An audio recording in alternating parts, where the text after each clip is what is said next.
Hello, students. Welcome to our channel Crystal Maths. And this is Akansha. We are here to discuss some important chapters of class 10th. So, let's get started. In the previous video, we have discussed some related terms before understand the arithmetic progression. In this video, we will discuss some patterns which are related to AP.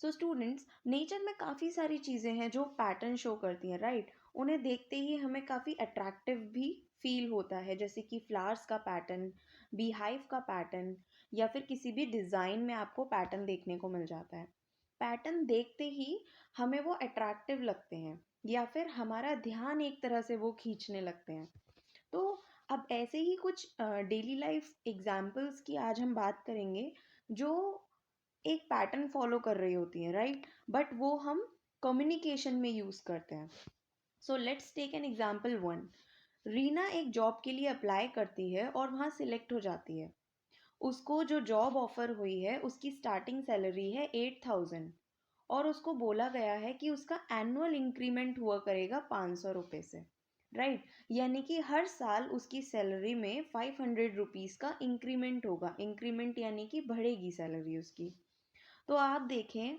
कि first year में यानी कि पहले साल में उसकी जो salary होगी ऑब्वियसली 8,000 होगी स्टार्टिंग सैलरी तो उसकी यही है नेक्स्ट ईयर में 500 को इंक्रीज किया जाएगा तो नेक्स्ट सैलरी उसकी होगी 8,500 this is the salary of second year right now the salary of the third year is 9,000 because यहाँ पे आप 500 रुपये इंक्रीज करते जा रहे हैं तो नेक्स्ट सैलरी हो जाएगी 9,500 इस तरह से आपको एक पैटर्न फॉलो होता हुआ नज़र आ रहा होगा चलिए एक और एग्जाम्पल देखते हैं ऐसे ही एग्जाम्पल्स जो कि डेली लाइफ से रिलेट करते हैं फॉर एन एग्जाम्पल यहाँ क्वेश्चन में बोला गया है कि the length of the rungs of a ladder decreases uniformly by 2 centimetre from bottom to top यानी कि ये जो लेडर की रंग्स हैं इनको रंग्स कहते हैं तो ये 2-2 सेंटीमीटर से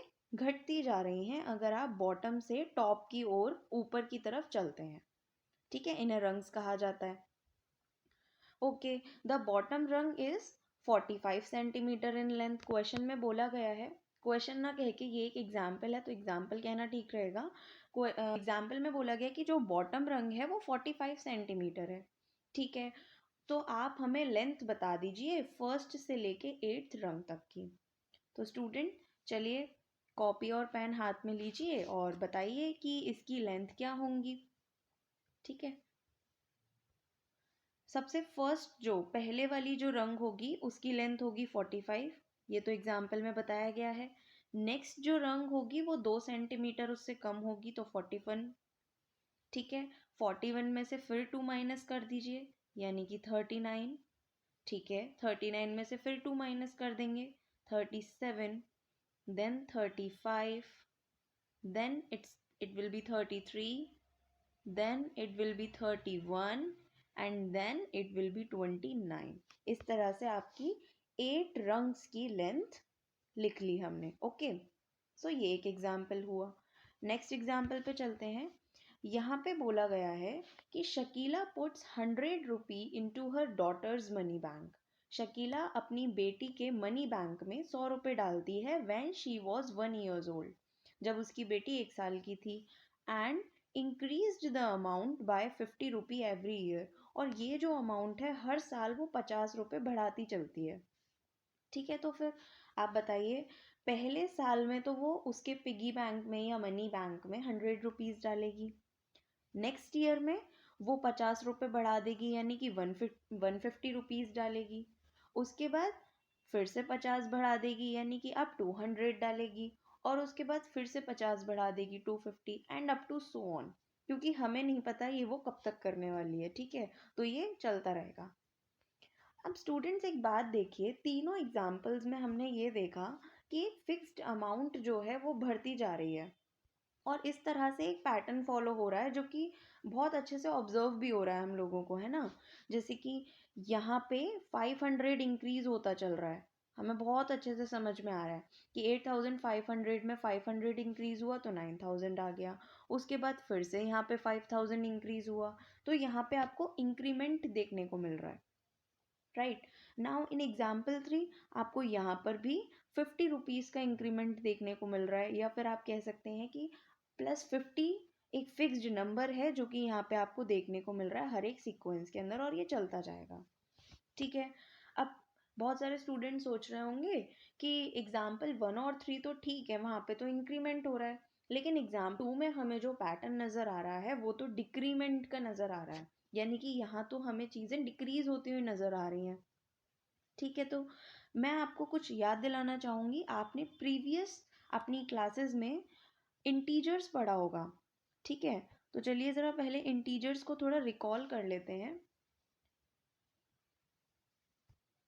आइए, हम क्लासेस में ये देखते थे जब इंटीजर्स पढ़ते थे कि 3 - 2 को रिप्रेजेंट करने का एक और तरीका होता है कि मैं इसको बोल सकती हूँ 3 प्लस ऑफ -2, राइट।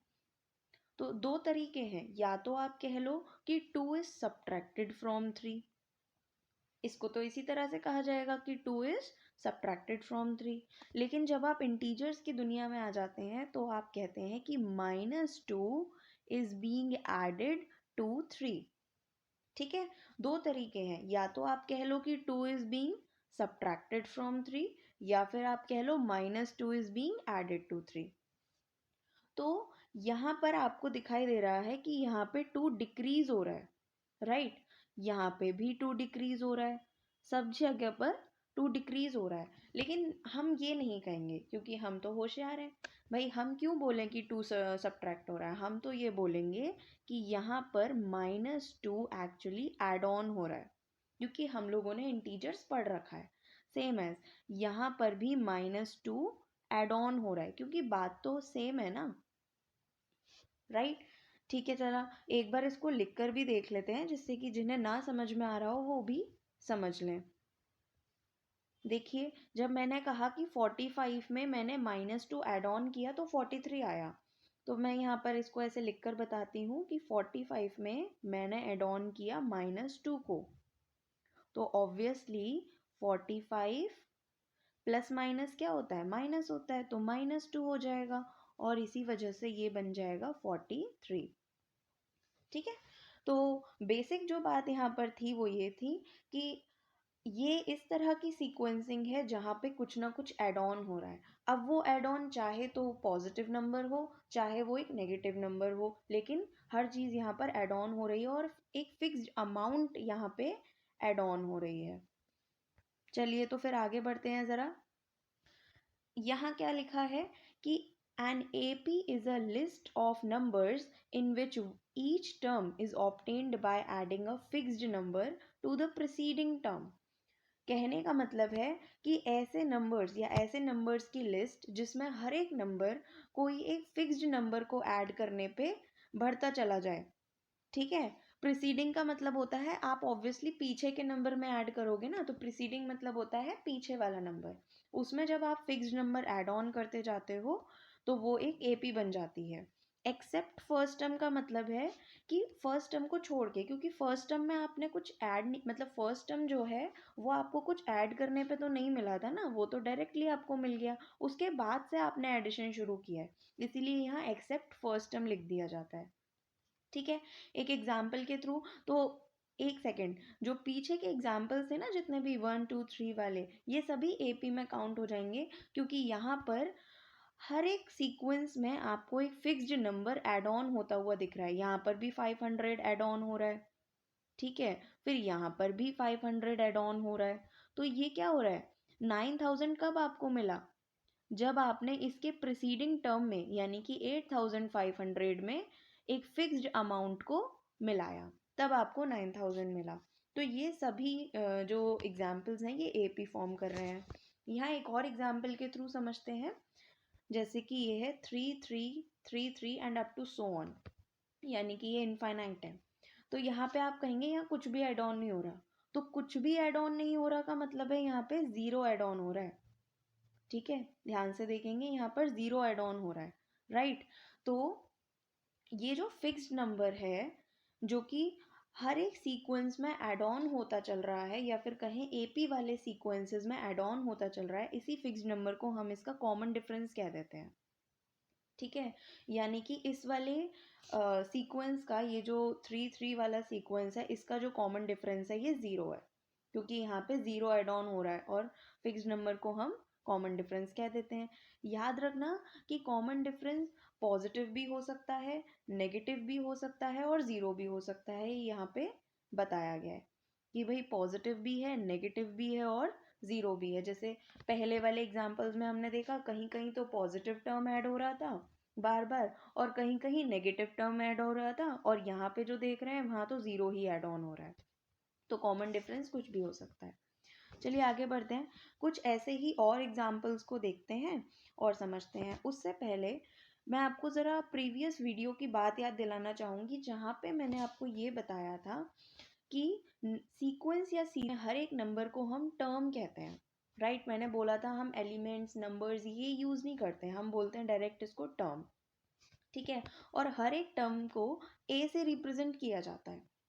अब अगर वो देखो, 147 भी टर्म है, 148 भी टर्म है, 149 भी टर्म है और 157 तक ये टर्म ही चल रहे हैं। लेकिन अगर मैंने कहा A1, तो A1 is the first term. ठीक है, अगर मैंने कहा A2, तो A2 is the second term. A3, तो A3 is the third term. ऐसे ही ये चलता जाएगा। AN is the nth term, मतलब कहाँ तक वो सीरीज खत्म हो रही है, तो this is the 157, nth term is 157। चलिए यहाँ तक क्लियर हुआ होगा। और कॉमन डिफरेंस एक्चुअली इसका एक फॉर्मूला होता है। अब या तो आप फॉर्मूले से समझ लीजिए, वरना कंसेप्ट तो हमारे क्लियर हो ही चुके हैं। राइट, अगर मैं कहूँ आपसे कि फर्स्ट सीरीज, चलिए ऐसा करते हैं, फर्स्ट एग्जाम्पल के थ्रू ही समझ लेते हैं कि ये कॉमन डिफरेंस एक्चुअली निकलता कैसे है या इसका फॉर्मूला कैसे है। राइट, फर्स्ट एग्जाम्पल ले लेते हैं। यहाँ देखिए, अगर आपसे पूछा जाता है कि ये जो एपी फॉर्म हो रही है, यहाँ पे आपको फर्स्ट टर्म बताना है इसका, तो आप हमेशा a इज इक्वल टू 147 बताएंगे, क्योंकि ये इसका फर्स्ट टर्म है। ठीक है, इसी तरह से क्वेश्चंस यहाँ पे फॉर्म होते हैं। तो एपी का फर्स्ट टर्म पूछा जाए तो वो 147 है। कॉमन डिफरेंस पूछा जाएगा, तो क्योंकि ये एक बहुत बेसिक एग्जाम्पल है, तो सभी को समझ में आ रहा होगा कि यहाँ तो +1 हो रहा है ना। तो अगर +1 हो रहा है, यानी कि डी तो यहाँ पर क्या हो गया, 1 हो गया। लेकिन मैंने आपको कहा कि इसका एक फॉर्मूला भी होता है। ठीक है, तो let's do it with the formula. Right, देखते हैं। डी का फॉर्मूला एक्चुअली होता है an माइनस an-1। ठीक है, अब इसको कैसे हम समझेंगे, आप बताइए। अगर मैं n की जगह 2 पुट करती हूँ, ठीक है, तो यहाँ पर an-1 में क्या हो जाएगा भाई, 2 - 1 इज 1। अगर मैं n की जगह पर 3 पुट करती हूँ, तो यहाँ हो जाएगा ऑब्वियसली 3 - 1 इज 2।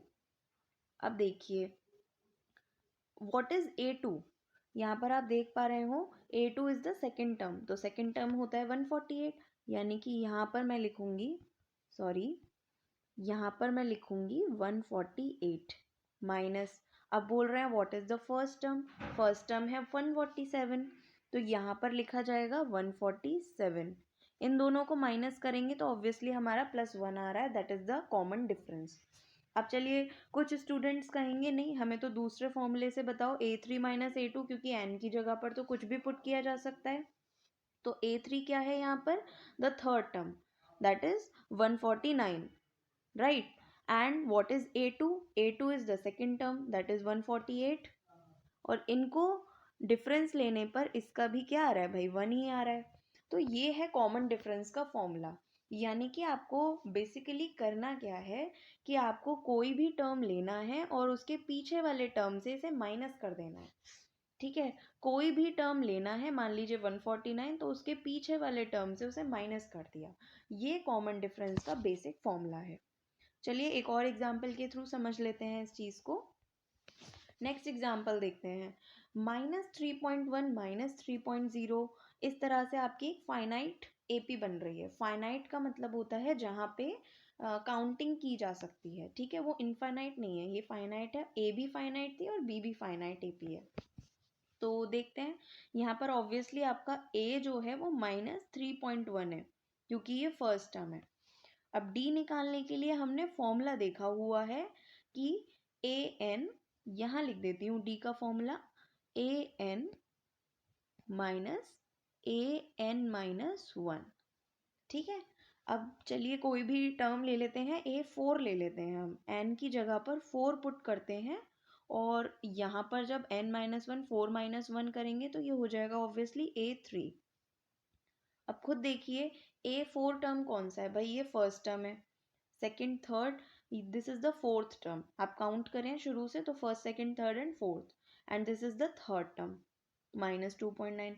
तो मैं पहले लिखती हूँ fourth term which is -2.8। Now minus बीच में है and then A3 is the -2.9। इसको सॉल्व करेंगे तो यहाँ सॉल्व कर देते हैं हम, -2.8 माइनस माइनस हो जाता है प्लस, तो +2.9। So what is this, this is 0.1। Okay, so this is the common difference. Now if anybody wants that, नहीं नहीं मैं तो क्या करेंगे हम, मतलब ऐसा कोई सोचे कि मैं तो A5 से निकालूंगा, राइट, तो फिर उसके लिए भी एक सोल्यूशन है भाई, A5 रख लेते हैं। फॉर्मूले में अगर हम यहाँ पे A5 रखेंगे तो हमें उसके प्रीवियस टर्म से उसे माइनस करना होगा, तो A5 is what, -2.7 fifth term.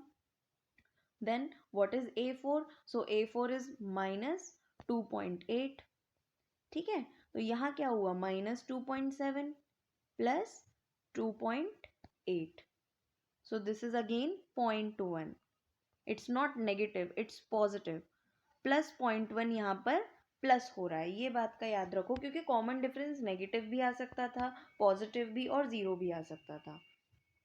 चलो अब थर्ड एग्जाम्पल को और देख लेते हैं। यहाँ पे थर्ड एग्जाम्पल में a जो है वो 1/3 है क्योंकि a is the first term, A1 बोल लो या a बोल लो, कुछ भी बोल सकते हो, ठीक है। अब डी निकालने के लिए मुझे पता है कि मैं कोई भी टर्म लेती हूँ और उसका उसके प्रीवियस टर्म से माइनस कर देती हूँ, ठीक है।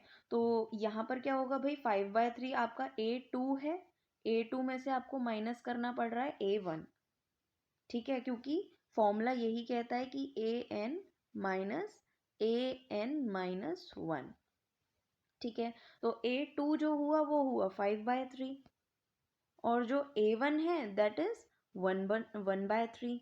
So what is this, this is 4/3। अब सोच रहे होंगे कुछ लोग क्या पता आगे की तरफ ये कॉमन डिफरेंस ना हो, तो ऑब्वियसली हम ना चेक करते हैं, सिर्फ एक बार निकालने से हम उसको मान नहीं लेते कि वो कॉमन डिफरेंस है, हम एटलीस्ट 2 या 3 बार चेक कर लेते हैं। तो अभी हमने n की जगह 2 पुट करके देखा है, अब हम n की जगह 3 पुट करके देख लेते हैं, ठीक है। चलिए A3 माइनस A2, n की जगह हमने 3 रखा है और यहाँ पे हो जाएगा 3-1 विच इज A2। तो ऑब्वियसली ये है थर्ड टर्म, ठीक है। तो मैं लिखती हूँ यहाँ पे 9/3 माइनस जो A2 है दैट इज 5/3, तो 9 - 5 is 4, 4/3। Okay, so this is the common difference क्योंकि यहाँ पर भी 4/3 था और अगेन 4/3 आ गया, तो ये हमारा कंफर्म हो गया कि ये इसका कॉमन डिफरेंस है। चलिए एक और क्वेश्चन देखते हैं और फिर आगे बढ़ते हैं उसके बाद। देखिए यहाँ पर जो a है वो है 0। अब d निकालने के लिए हमें क्या करना है, A2 माइनस A1 करना है, तो 1.5, ऑब्वियसली ये मिक्स्ड फ्रैक्शन है तो इसको सॉल्व कर लेंगे हम। 1.5 माइनस 0, 1.5 को लिखा जा सकता है 3/2 माइनस 0, आंसर यही आएगा, ये आपका d हो जाएगा कॉमन डिफरेंस, ठीक है। एक और बार चेक कर लेते हैं सेम चीज को, अब हम 4.5 से 3 माइनस करके देख लेते हैं। चलिए 4.5 माइनस 3, ठीक है, 4.5 को लिख सकते हैं भाई 4 × 2 = 8 + 1 9, 9/2 माइनस 3, और इसको सॉल्व करेंगे So this is 9 minus 6 by 2 and this is 3 by 2. So here हमें कॉमन डिफरेंस मिल चुका है, राइट? अब ये आप सभी के लिए एक होमवर्क क्वेश्चन है. यहाँ पे आपको फर्स्ट टर्म बताना है, that right the first term, what is A and what is the common difference, और नीचे कमेंट सेक्शन में कमेंट करना है. तो स्टूडेंट्स, अगर आपको वीडियो समझ आई हो, आपको कंसेप्ट्स क्लियर हो रहे हो, तो please like and subscribe. Thank you so much.